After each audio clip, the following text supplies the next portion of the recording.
17, les versets 8 à 14. Exode chapitre 17, les versets 8 à 14. Je sais que nous sommes fatigués. Bon appétit à ceux qui mangent. Et assis à tous ceux qui ne mangent pas. Et beaucoup de courage à ceux qui jeûnent. Amen. Amalek, Exode 17, le verset 8 à 14, c'est écrit ceci. Amalek vint combattre Israël à Rephidim. Alors Moïse dit à Josué, choisis-nous des hommes, sors et combat Amalek. Demain, je me tiendrai sur le sommet de la colline, la verge de Dieu dans ma main. Josué fit ce que lui avait dit Moïse pour combattre Amalek. Et Moïse, Aaron et Hur montèrent au sommet de la colline. Lorsque Moïse élevait sa main, Israël était plus fort. Et lorsqu'il baissait sa main, Amalek était plus fort. Les mains de Moïse étaient fatiguées. Ils prirent une pierre qu'ils plaçaient sous lui et il s'assit dessus. Aaron et Hur soutenaient ses mains, l'un d'un côté, l'autre de l'autre, et ses mains restaient fermes jusqu'au coucher du soleil. Et Josué vainquit Amalek et son peuple au tranchant de l'épée. Seigneur, nous te bénissons pour ta parole. Nous te rendons toute la gloire.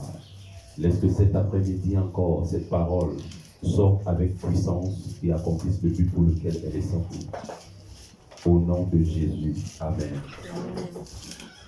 Je vais enseigner brièvement sur le thème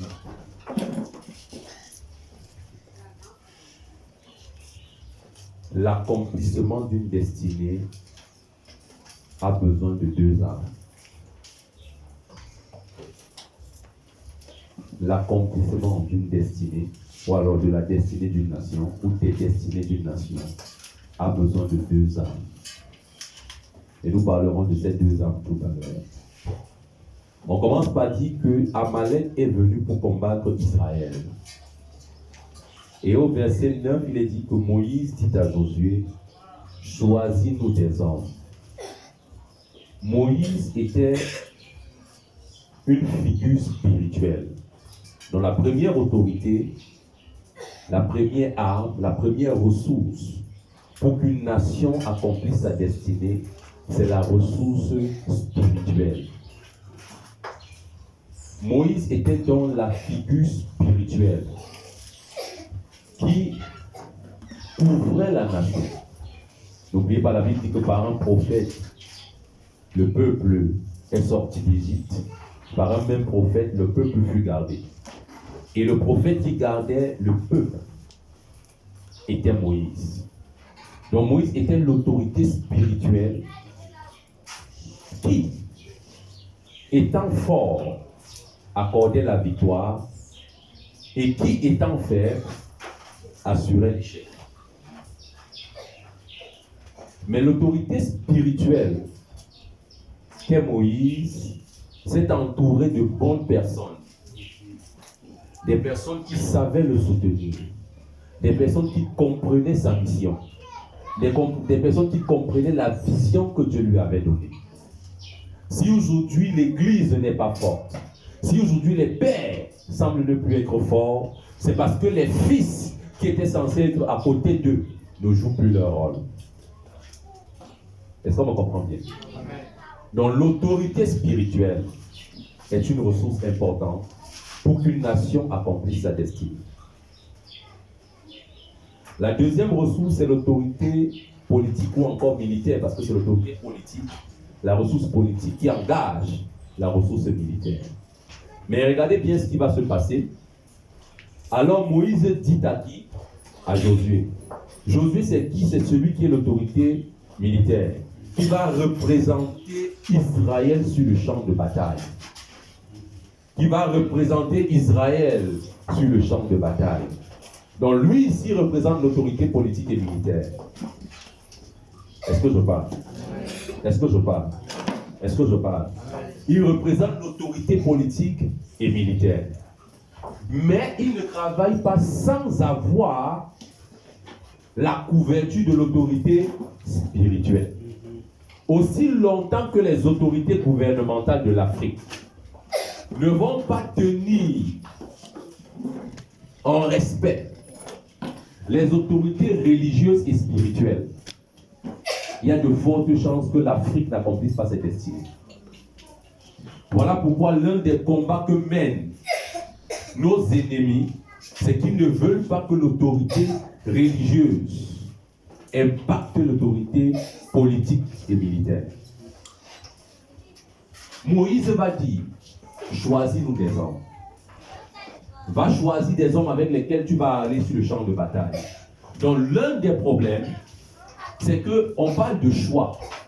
Cela veut dire qu'il y a une élection. Je parle à quelqu'un. Dès qu'on parle de choix, cela veut dire qu'il y a élection. Donc tout le monde n'est pas habilité à aller sur le champ de bataille. Lorsque vous prenez des personnes inaptes et vous les mettez sur le champ de bataille, ils paralysent l'armée. Est-ce que je parle? Amen. Lorsque vous prenez des personnes qui sont inaptes, qui n'ont aucune compétence, et vous les établissez dans des postes stratégiques, c'est normal que l'administration connaisse un coup ou prenne un coup. C'est normal que l'administration ne fasse pas ce qu'elle est censée faire. C'est normal même que la nation n'avance pas. C'est même normal que la nation n'accomplisse pas ses destinées. Qu'est-ce que nous voyons dans notre pays? Des personnes qui ne sont pas aptes à des postes qui requièrent des compétences. Des personnes qui n'ont aucune compétence à des postes où il faut des compétences.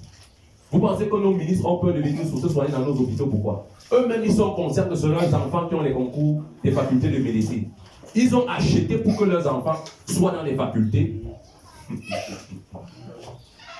Et ils ont même aussi acheté même des notes. Et il sait que son enfant est compétent. Et il pense que quand lui-même tombe malade, il doit aller à l'hôpital général, à l'hôpital central. Là où son enfant qu'il a acheté le concours travaille. Lui-même, il aime sa vie. Voilà pourquoi il ne va pas faire confiance aux autorités médicales. Il ne va pas faire confiance au corps médical. Naturellement, parce qu'il connaît le fond. Il dit, choisis-nous des hommes. Choisis des hommes. Donc les personnes qui ont la responsabilité de mettre des hommes à des postes de responsabilité doivent prioriser les compétences aux relations fraternelles. Doivent prioriser les compétences aux relations sexuelles. Est-ce que je parle? Amen. Doivent prioriser les compétences au cercle ésotérique. Doivent prioriser les compétences à la sorcellerie. Doivent prioriser les compétences à la jalousie. Est-ce que je parle? Lorsque l'administration tout devient un système de réseau, la nation ne peut pas accomplir ses destinées. Même dans les réseaux là, ces personnes qui étaient censées valider les dossiers devaient s'assurer qu'il y ait des compétences. Est-ce que je parle? Est-ce que je parle? Amen. Il dit à Moïse quoi? Choisis-nous des hommes. Sors et combat Amalek. Choisis des hommes. Sors et combat Amalek. Choisis des hommes. Ça veut dire que Josué descend avec la balle de l'autorité spirituelle. Il va et il a le devoir de choisir des hommes. Les gens avec qui tu marches détermineront si tu auras la victoire dans tes combats ou tu vas échouer des victoires. Amen. Voilà pourquoi le choix de tes partenaires, de tes compagnons, de tes amis est primordial pour l'accomplissement de tes destinées. On ne s'allie pas à tout le monde. Tu t'allies à quelqu'un qui est sous interdit, tu entres sous l'interdit. Yes. Yes. Écoutez-moi bien. Tu t'allies à quelqu'un qui est sous interdit, tu entres sous l'interdit. Il y a eu des nations qui ont coulé parce qu'elles ont été en alliance avec des nations avec lesquelles elles ne devaient pas être en alliance. Tu ne peux pas être le choix de Dieu et tu entres en alliance avec quelqu'un qui est une abomination aux yeux de Dieu. Fais attention. Fais attention. Il dit choisis. Donc la qualité de ton équipe détermine la qualité de résultat que tu auras. Est-ce que je parle cet après-midi? Est-ce que je parle? Amen. Donc vous voulez accomplir les destinées. La nation camerounaise doit accomplir ses destinées. Il faut qu'on sache avec qui on s'allie. Il faut qu'on sache avec quelle société on doit faire des alliances. Dans certains secteurs, certaines sociétés ont le monopole. Pourquoi? Parce que les alliances leur donnent cette prééminence en tout. Et ils ne font pas leur travail. La nation marque le pas sur place. Le temps est venu où la nation camerounaise, où les nations africaines doivent mettre fin à certaines alliances qui paralysent leur système. Amen. Amen. Est-ce que je parle? Amen. Est-ce que je parle? Il dit, choisis des hommes, sors et combat Amalek. Demain, je me tiendrai sur le sommet de la colline, la verge de Dieu dans ma main. Maintenant, il faut que vous compreniez quelque chose. Si sur le plan politique, les choix de Dieu ne sont pas à leur place, la nation n'accomplira pas ses destinées. Numéro 1. Numéro 2. On peut avoir les choix de Dieu à la place, mais l'autorité spirituelle n'est pas à sa place. On n'accomplit pas nos destinées. Voilà pourquoi Moïse va dire ceci. Pour réussir, avoir la victoire sur Amalek, vous devez vous lever, choisir des hommes compétents. Moi, à mon tour, je me tiens à mon poste comme Habakkuk. Amen. Et je veille. Avec les mains levées. Quand on continue le récit, la Bible nous rapporte clairement que lorsque les mains de Moïse étaient élevées, Josué sur le champ de bataille avait la victoire. Amen. Pour dire quoi? Quel est le rapport entre les mains levées et la victoire sur le champ de bataille? Ça veut dire simplement que lorsque les mains de Moïse étaient élevées, le ciel était pour Josué. Les anges étaient pour Josué. Mais lorsque les mains de Moïse étaient rabaissées, Dieu se retirait. Les anges se retiraient. Voilà pourquoi vous devez prier pour que les pères dans cette nation aient toujours les mains levées. Voilà pourquoi nous devons prier que l'autorité spirituelle, les autorités spirituelles, que Dieu établit à Yaoundé, à Douala, à l'est, à l'ouest, est-ce que je parle à quelqu'un? Dans chaque région de la nation camerounaise, que les mains restent debout, que les mains restent levées. En autre terme, qu'ils sont en train de faire ce qu'ils sont appelés à faire. Parce que si on n'est pas en phase, si on n'est pas en phase, nous échouerons. Si on n'est pas en phase, nous échouerons.